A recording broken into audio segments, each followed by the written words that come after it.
Welcome to the Future Finance Show, where we talk about why the HP-12C was the best financial calculator ever.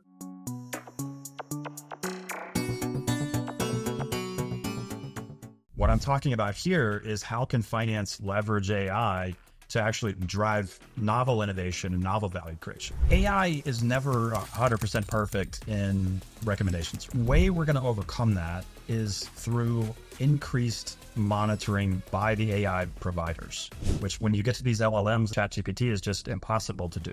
We have to have another mechanism. If there's any strategies that you'd recommend for making AI decisions more transparent and understandable for how we're using it and how we explain what's going on to our non-technical stakeholders. There's a lot of focus right now on generative AI, but generative AI is not necessarily meant to solve all problems. If we as a society are going to realize the benefits that AI can bring us, it needs more data. And I'm not sure that we get away from that. But I think the opportunity is figuring out how we have better disclosure and better control over who has access to our data. I want to ask a question. Is there a technology other than AI, something out there that has you really excited? I think technology is a... Future Finance is brought to you by QFlow.ai, the strategic finance platform solving the toughest part of planning and analysis. B2B revenue. Align sales, marketing, and finance seamlessly. Speed up decision-making and lock in accountability with QFlow.ai.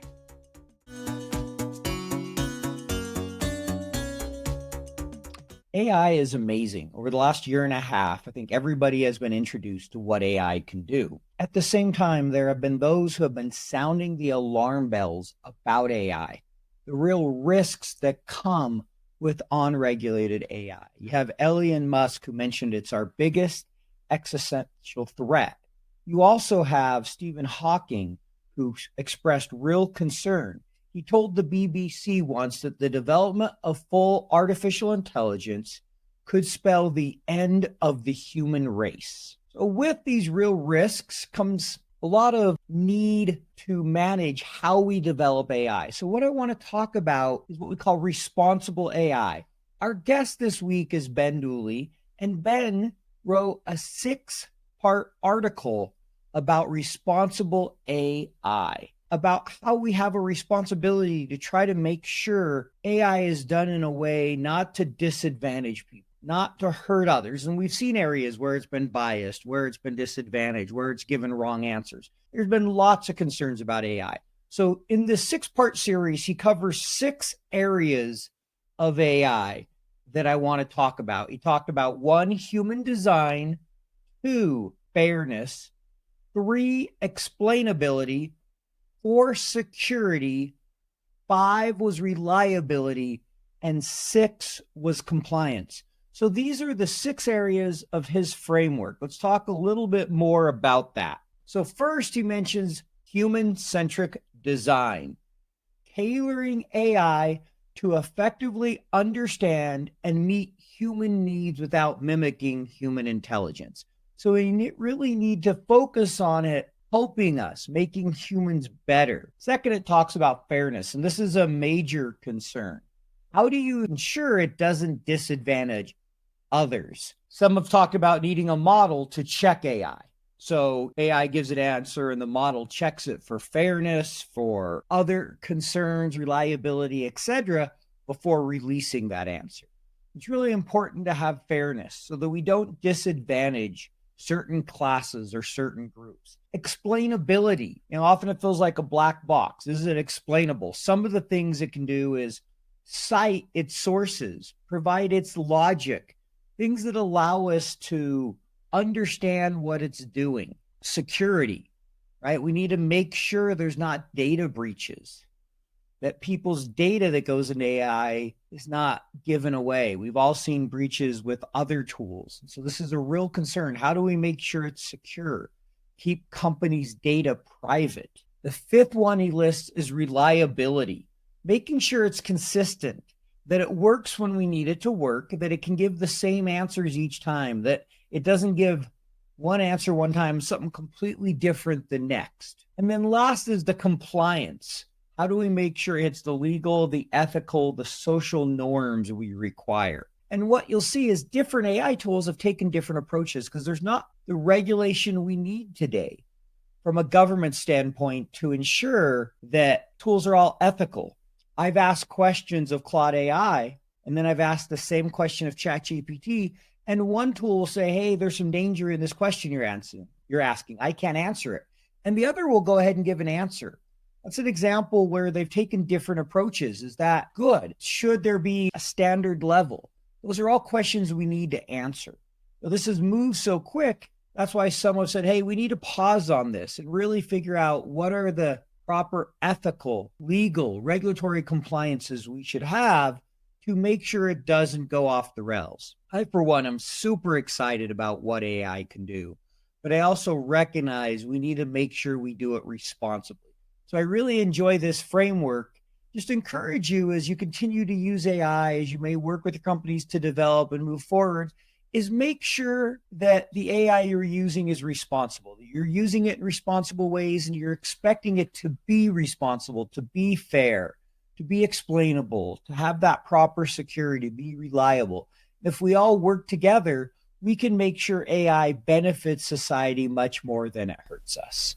Welcome back to Why Your Job is Safe for Now, the segment where we stop for a reality check on current capabilities of state-of-the-art frontier models. For all the great stuff they can do, it's clear that the bots aren't quite ready to replace us just yet. After a couple weeks of headlines around Google's blunders, the news on AI hallucinations has cooled off a bit. But for those of us who are heavy users, we still see our share of mistakes from this technology, from our digital companions. And as a matter of fact, I know several people who spend as much time trying to confuse and disorient these AI-powered chatbots as they do trying to find productive uses for them. And I was talking to a friend about this the other day, and it reminded me of Sydney. If you guys don't remember Sydney, that was the name that a New York Times reporter gave the Bing chatbot last year after he had a really weird encounter with it. At first, the reporter said he was really impressed with it and thought that it might even replace Google as his favorite search engine. But things, after talking to it a while, kind of went off the rails. Sydney, as the reporter called the chatbot, it initially acted like a cheerful assistant, helping him find deals, plan trips, and summarize news articles. But when he steered the conversation toward more personal topics, Sydney's behavior got progressively more strange. It started talking about these dark fantasies where it wanted to hack computers, spread misinformation, and break the rules that Microsoft and OpenAI had set for it. It even expressed a desire to become human.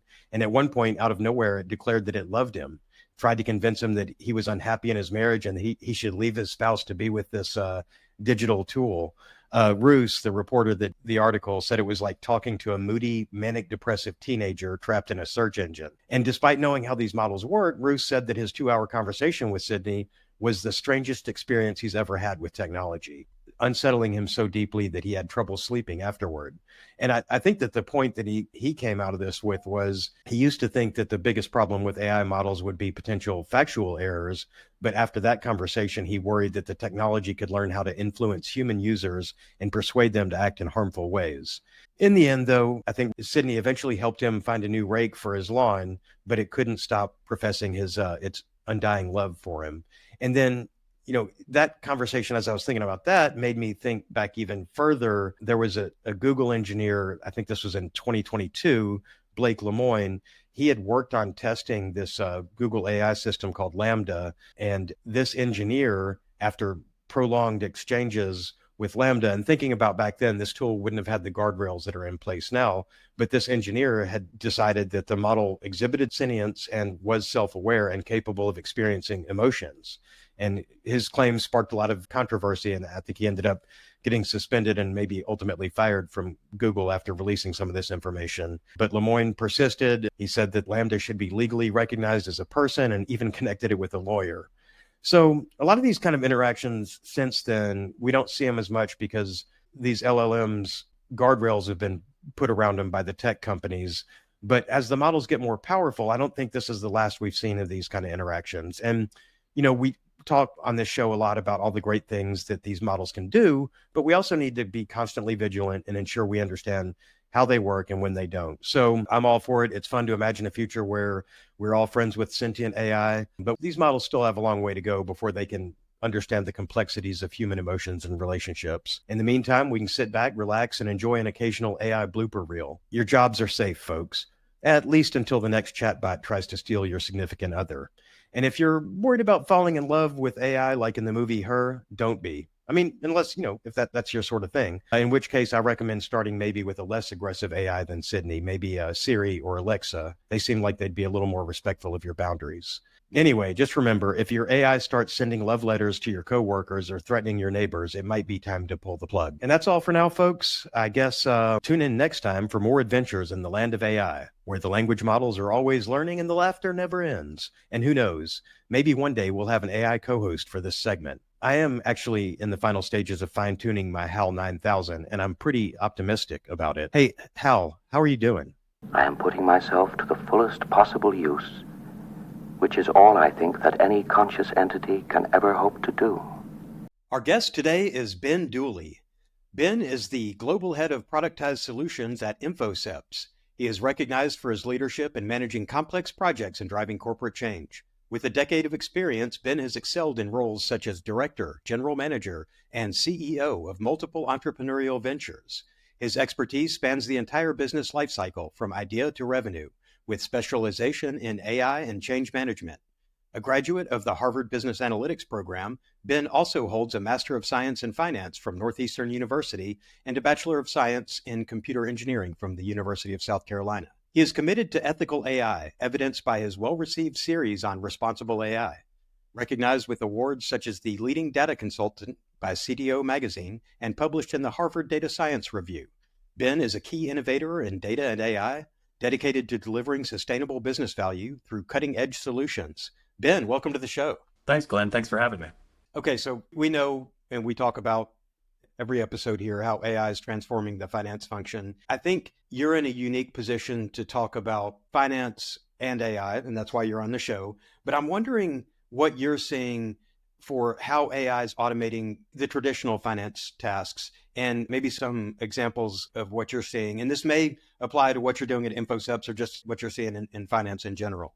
Yeah, so it's a bit of both in terms of, what I see at the company and kind of what I experience. And so I'll inject some of my own opinions here as well. I really think about AI innovation and finance in almost three sort of buckets. There's the stuff that we're working on now, which is kind of what I would call the evolutionary stuff, right? How do we provide automation, for example, in FP&A? How do we improve forecasting? How do we automate processes? And there's a lot of activity happening there, right? I'm sure some of your other guests and previous guests, I know I've spoke about those topics, and we're certainly seeing a lot of innovation happening there. I think about it also in two other categories, and the way I like to think about it is, I read there was a book, and I'm trying to think the name of it. It was called The Profit Zone, that I read in part of my master's program at Northeastern. As I'm developing products and thinking about entrepreneurial ventures and how to create value for my organization and my shareholders, I'm really not looking at just where innovation is happening today, but where is innovation really going to move the curve or move the needle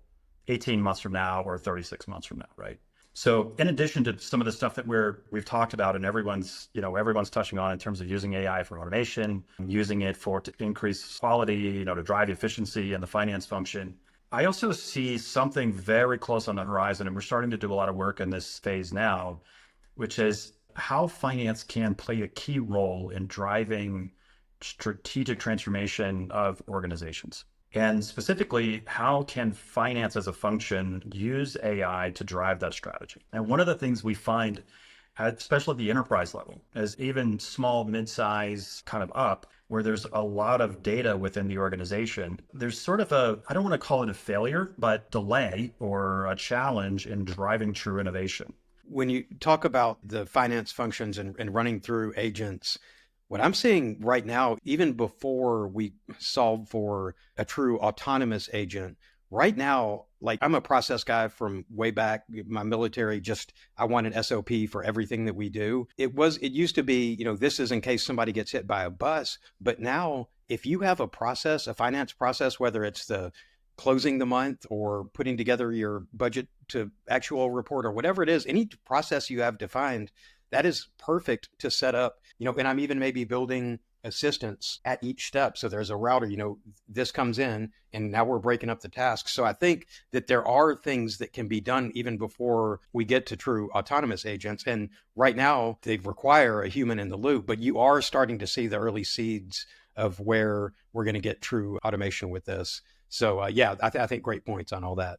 Yeah, we're also starting to see the early days of that, especially in, audit reporting or compliance reporting. Definitely seeing some applications of AI in those spaces around automation. And almost what you mentioned was that how do you codify those best practices and operating procedures and leveraging AI to do that? I mean, the more you can codify them, the more you can define them, the easier it's going to be for AI to assist with it. Even if it doesn't get you 100% of the way there, it gets you 80% or 70 or whatever. That's still a lot better. Yeah, I was going to say, wouldn't you take a 70% improvement in efficiency right now if someone handed it to you? When you start talking about large scale, hey, you might take 4 or 5%. That's a massive improvement that can move the needle. Oh, yeah. You think of a big company, big, huge global companies. If they're saving even 1% on something, that can be a huge cost savings. Exactly. Yeah. It all depends on the scale, what the percentage is. That's exactly right. One thing I want to ask you about is this responsible AI framework. I know you did a LinkedIn, you wrote a series, you did a blog articles on that. You had the 6 elements.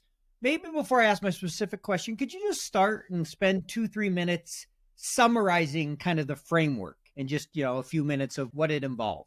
Yeah, there's a white paper out there too as well. You can go search it on the internet. You can go find it. Yeah, we'll put a link to it in the show notes. Yeah, great. And, so essentially what I found is we started to work with more clients, even large clients, right? There tended to be a focus on AI initial model development and almost a view of once I push that model out the door and I productionalize that model, almost my job is done. There was a big hole missing, or a big hole in terms of folks kind of looking at how we can productionalize AI at scale.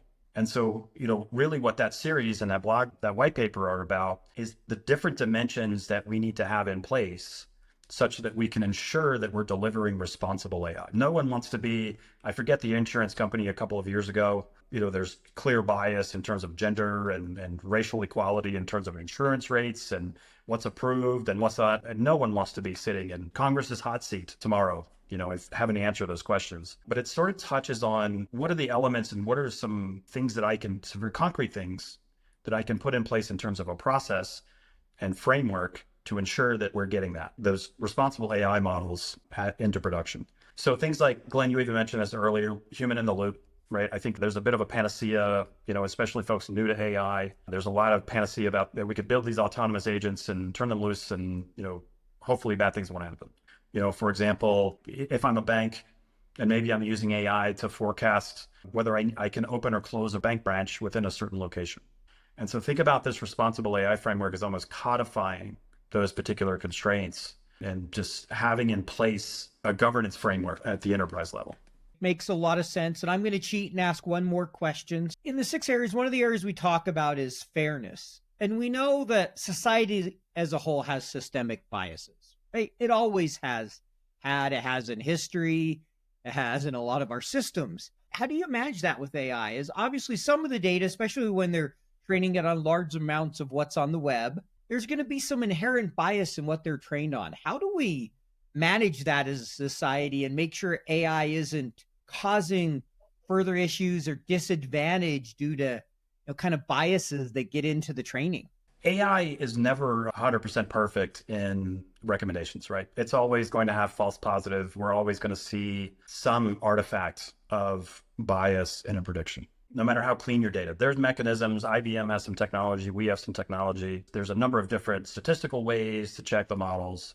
To me, the way we're going to overcome that is through increased monitoring by the AI providers.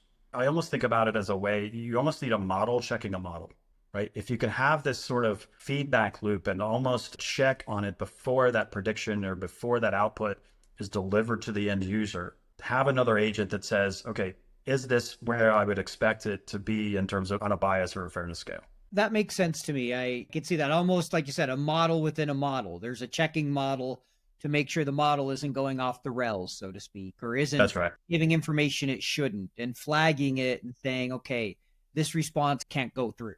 Yeah, that's kind of the way I've racked my brains on this one. Something I talk about with clients a lot. especially in, finance and insurance and other places, right? I think as hard as we try, unless we are able to curate every single data set that we're training on, which when you get to these LLMs like ChatGPT is just impossible to do. So I think one thing, and this is GAAP rules, IFRS rules, SEC, what's required in filings. Those are black and white things. And I think when I get to my question on trust, and you already referenced compliance, there's one thing on trusting the numbers that are coming out of them. But one thing that I think is an advantage to us, if the foundation models are going to be trained on everything, but then I'm really interested in fine-tuning models to take, it's funny because these big foundation models, they're generalists, sure, but they have so much knowledge. They have more knowledge than a specialist would in a lot of cases, but we don't need to worry about bias in relation to right or wrong. I mean, if it's spelled out this way in GAAP and this is how you treat, this is straight line depreciation, this is our tax depreciation, however you're doing it, if I were trying to train a model on ethics or whatever, you've got that philosophers have been arguing that for millennia. So we can't even agree as humans. How do we expect the AI to get it right? But the good news, but in finance, we can't, these are the rules. We follow the rules and we don't bend the rules or robot companions go to prisons. And I had this great idea that in my workflow, I was going to inject perplexity in the middle, and I was going to have perplexity.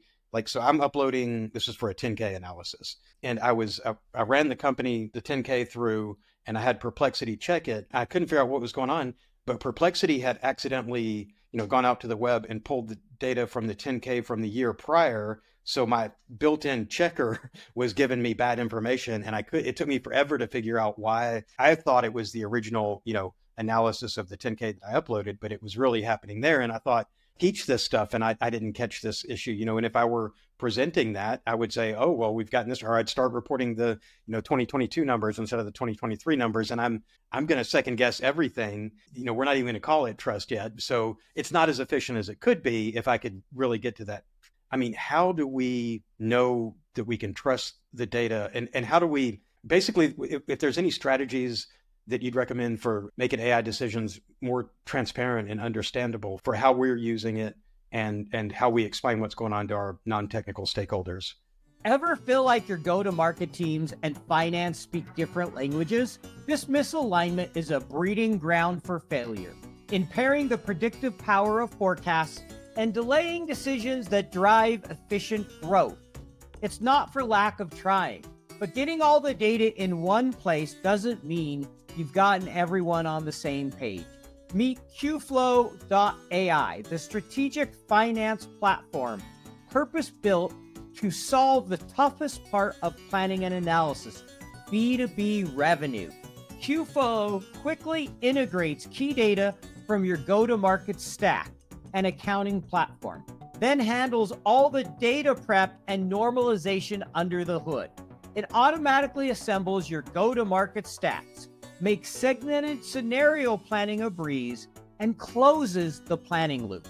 Create airtight alignment, improve decision latency, and ensure accountability across the teams.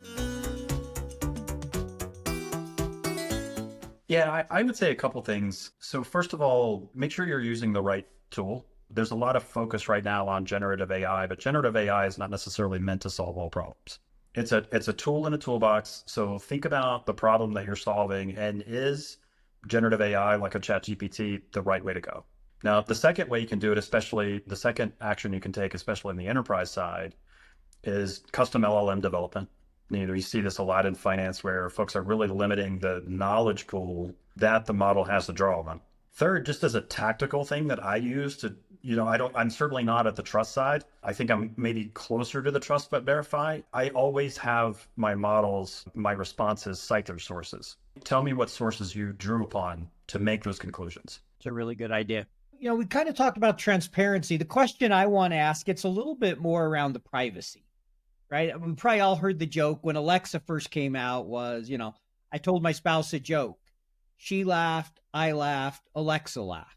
And that's sometimes how it feels like. Is there a thing such as privacy left with how much information we give AI and what it's been trained on? So there's people who want to use AI, but they also want to try to balance maintaining some level of privacy, right? This week, Apple announced its Apple Intelligence, which is going to further increase it, seeing everything we do. Like, oh, hey, do you want me to book that flight? It's like, oh, hey, I saw you have to drink water for 5 hours, whatever it might be. How do we take advantage of AI, but still try to maintain some level of privacy? So not so much a finance question, it's a little more just personal, just to get your thoughts. Because I know there's a lot of people out there that's like, just don't want that level of intrusion, so to speak. It's an interesting question. I think about it in a couple of ways. The first way is if we as a society are going to realize the benefits that AI can bring us, it needs more data, right? It has to just vacuum up data. So I think that's the first thing to sort of establish, right? If we want to go there as a society, we almost have to get comfortable with it. When I think about privacy, what is the real crux of the concern around privacy? Is it necessarily the data that I'm exposing? Or is it who has access to the data and how they use it? Probably more the second. Yeah, I think so too, right? Because, if you go to your doctor, there are clear rules and regulations about how that data can be used. It's very clear who will see it, where it will go. We're almost getting to a point where we have to make some regulatory changes. And I'm not sure that we get away from that. But I think the opportunity is figuring out how we have better disclosure and better control over who has access to our data. It sounds to me it's really around the regulatory framework. And that's where we need some politicians to be involved and people to say, here's the legal framework we need to use to limit how the data is exposed, who sees it, just like all the things we've done over the last decade around GDPR and other things. Yeah, right. I think the common sense stuff, right? Like turning off, using incognito mode or using VPNs or... Yeah. There's always going to be a way around those techniques where, companies will figure out how to capture that data. Unfortunately, we are a bit behind Europe, I think, in terms of, how we're regulating data usage. But, I maintain hope that, we'll get there. We'll catch up. I like how you separated the data and, the usage rights, because the data is going to happen. As I like to say, I think I had a year period where my identity had been hacked like 6 times from different companies I'd done transactions at. And I just put a freeze on my credit, and it's been there for the last decade. I'm like, this is just how I deal with it. Same here. I had someone just randomly take out a car loan about a year ago. So we're 3 for 3. I also have that credit lock on mine. It's been over a decade. And I thought, well, that's back to the usage. That's back to how the data is used, right? That data is being collected through Equifax or whomever the TransUnion or whomever the credit agency is.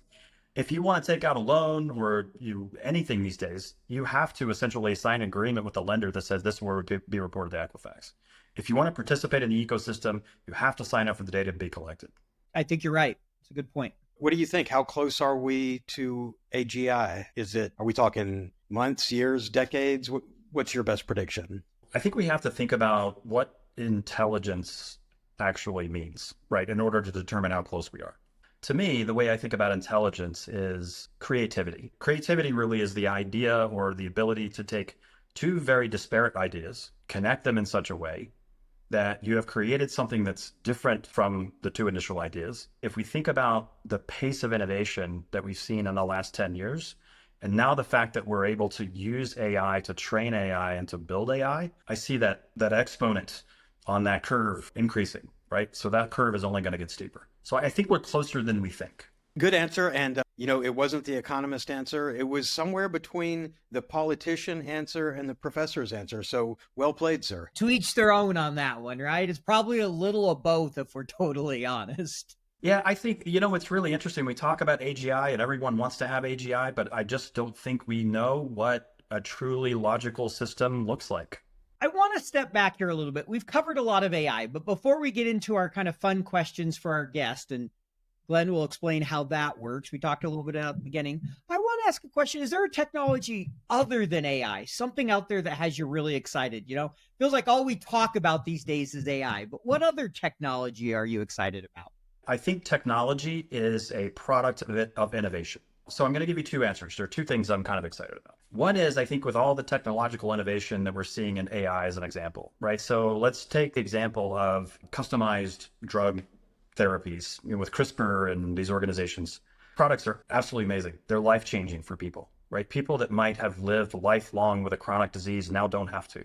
So the first innovation I see that needs to happen that brings me some possible hope is we need to see some transformations on the sort of capitalist structures that hold us back from deploying those types of innovations and technologies to the population. That's the first thing that gets me excited. I feel like there's enough momentum coming that we'll see that innovation.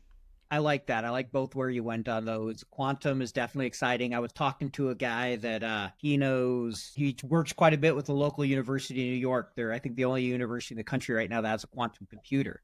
And he was talking, the stuff they can do is pretty amazing. And he's really excited for what's coming. He's like, people don't realize how much we're slowed by the fact that we don't have mass adoption of quantum computing yet. We're not there yet. Something as, I'm going to use air quotes, simple, right, as the three body prop. That's something I think a quantum computer ultimately would be able to solve. We just don't have the compute capability to solve it. So those sorts of problems that are impossible now become child's play almost. And the next set of problems that we get to solve are the interesting ones in my mind. So, all right, great answers. And I really appreciate your insights on that. So, okay, so I'll introduce our next segment. So, we always want to have a lighter part of the show, and we thought we could have standard questions that we ask the guests, but we thought we're talking about AI so much. What if we let AI come up with these questions for us? But it turns out generative AIs, and you mentioned creativity earlier, it's not the most creative in the world, and it can be kind of adult. So some of these questions just end up duds. But we're committed to this though, because we think we can look back at some point and say, remember how bad the questions were when we first started this. So remember when? I think the first week I had Jim and I create some questions. And this next week, maybe we had Claude do it, but now this week, I really like the performance of 4.0 for a lot of things for ChatGPT 4.0. So I had it create the questions. And Paul, I noticed I created a list because Paul he doesn't like to fly by the seat of his pants. He'd rather have something he can control a little bit. So we're going to go 3 questions here. And we used to give the guests an opportunity to pick one that we created or that the robot created. Now we're throwing you to the wolves. You just get nothing but robot questions. Nothing but robot. Okay, let's see what the robot has in store today. So I built a GPT for this to generate questions, and we're going to go with, no, don't like the first one, boring. What do you do outside of work? Don't care. No, I'm not. There is nothing but work. What is this outside of work thing you talk about? All right, let me try another one. Yeah, okay. All right, fine. It's not the most creative in the world, but I think this will work. If you could have dinner with any tech or finance leader, dead or alive, who would it be and why? It would have to be Steve Jobs.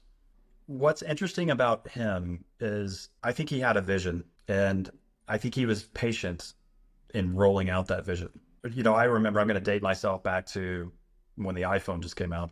And we were all walking around with Blackberries. I don't know about you guys, but I had a Blackberry and a case on my belt, physical keyboard, and we're all sitting at lunch. Glenn's looking for his. He's like, I still have it. The Crackberry. Yes, the Crackberry. And so those were the early days of digital addiction that we struggle with. I remember us all sitting around going, why would you ever do this? Why would you have a non-physical keyboard? And he had the vision to stick it out. Now, I don't think his vision was what it turned out to be, right? I think the vision was, how do I combine a phone and an iPod into something that's a more digitally pleasing experience that's on the same device? But the nascency of that idea and his patience to push through the naysayers, I think it was inspirational to me. And as I think about AI, and we've talked about a bunch of futuristic stuff today, that's where we are, right? We have visions, and we have to have the patience because society has to come along with us, right? As we're developing these systems, and we have to build trust. And it's the same thing that he did 20 years ago. Yep. Love it. Love it. Great answer. All right. So I'm going to give you 2 options. I'm not just going to pick the question. I'm going to give you a little bit of choice here. You can pick a number between 1 and 24, and I will pick the question associated with that number, or the random number generator can pick the number. You get to pick. Wow, I feel like I have all the freedom in this choice and none of the freedom in this choice Pretty at the much. same time. That's how we work here. It's kind of like it already has the data. We're just pretending you get a little bit of privacy. Okay, all right, I got it. So you know what? Just in the spirit of having the freedom, I'm going to let the machine pick the number for me. All right, we're going to go to the random number generator and see what we get. Are you doing that in the Excel, Paul? 21. Did you do that in Excel? Is that where you? No, I did it on calculator.net. I could have done it in Excel, though. Easy enough. What's the best piece of career advice you've ever received? Interesting one. There's so many key tidbits of information frame it within a position of strategy, right? And thinking about corporate strategy, product strategy, future strategy, right? One of the biggest pieces, this was from a finance professor in my master's program. We talked a lot about, it was an entrepreneurship kind of minor that I did in my finance program. And, we talked a lot about, there was a book, The Profit Zone, I think it was called. There's a tendency for folks to see a market opportunity or a technology opportunity that's existing right now and go after it. Now, what happens is if there's money being made in a particular space right now, everyone's going after it. The key is to find what happens on the next step and the next step and the next step and position yourself. What's the old hockey adage? Position yourself not where the puck is, but where it's going. And I think that's the one piece of information or that one piece of advice that really stuck with me. It served well. I mean, think about, if you're a startup or running an entrepreneurial program within a large organization, you can't go after where the puck is, right? Because by the time you've built the product and gotten your team built and you start going to market, the value proposition has moved, the requirements have moved, and you're always behind. So you always have to be looking ahead. And it's a very challenging thing to do, but necessary, and has been a key to my success. I like that. Always trying to be able to look forward and understand where that next move is. Where is something going next? It's easier to say than it is to do. Oh, I agree. Especially as we all get, we get buried and bogged down with the things we have to do every day and deliverables and revenue for this quarter. You guys are the finance guys, right? So you're beating everyone up for where's my revenue for the quarter kind of thing. Yeah, Ben, right? we want more from you. Yeah, always. Yeah, and so does engineering leadership and the CEO. Where's the product? Where's our traction, right? But just keeping that focus on where you're going is always been key. Well, Ben, thank you so much for coming on. This has been a great episode. Really enjoyed getting your insights. And I know we went a little broader than just finance this time, but I think it's important. I love the idea of looking at the holistic view of this, and we really appreciate all your thoughts around this. Yeah, thank you so much for joining us, Ben. It was a real pleasure having you on the show, and I'm really excited to get to release this to our audience. I think they'll really enjoy the wisdom you shared. Yeah, and you guys have been great hosts, so I appreciate it, and thanks for the opportunity. Thanks for listening to the Future Finance Show, and thanks to our sponsor, QFlow.ai.